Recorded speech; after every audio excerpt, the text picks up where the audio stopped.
আবার শিরোনামে নন্দীগ্রাম। আর এবার সমবায় ভোট ঘিরে উত্তেজনা।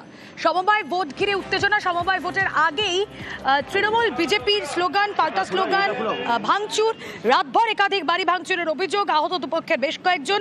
রানীচক সমবায় কৃষি উন্নয়ন সমিতির ভোট, উত্তপ্ত পরিস্থিতির মধ্যেই ভোট চলছে। কথা বলবো, প্রতিনিধি সুজিত ভৌমিক রয়েছেন সঙ্গে। সুজিত, আর কয়েক মাস পর বিধানসভা নির্বাচন, নন্দীগ্রামে সমবায় ভোটকে কেন্দ্র করেই এরকম উত্তেজনা।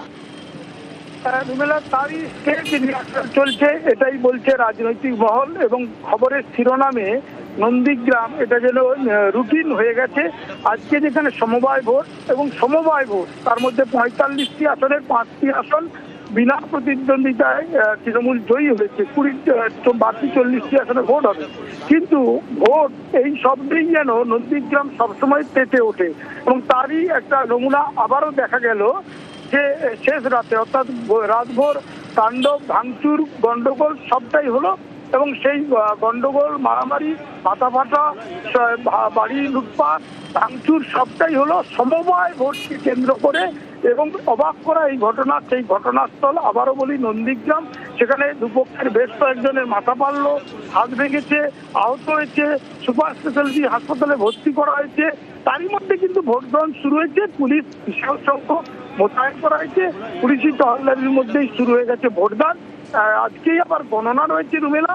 এবং এই যে পরিস্থিতি, সেই পরিস্থিতির জন্য তৃণমূল বিজেপি একে অপরের ঘাড়ে দোষ চাপাচ্ছে। পুলিশের বলা যায় ধরপাকড় শুরু হয়েছে, টহলদারিও চলছে।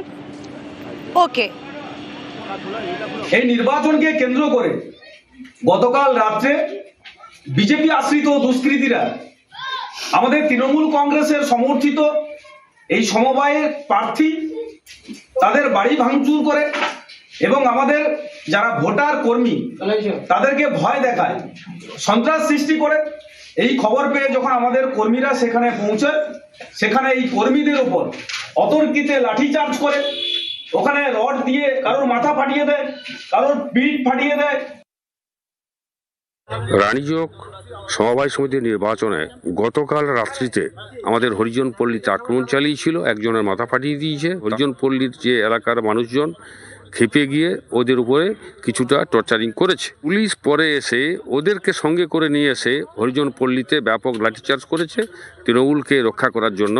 তৃণমূলকে যাতে সুস্থভাবে নির্বাচনে জিততে পারে তার সাহায্য পুলিশই করে দিয়েছেন, কিন্তু পারবে না। আমরা দৃঢ়তার সঙ্গে তার প্রতিরোধ করেছি এবং আজও প্রতিরোধ করব এবং নির্বাচনে জয়লাভ ছিনিয়ে আনব।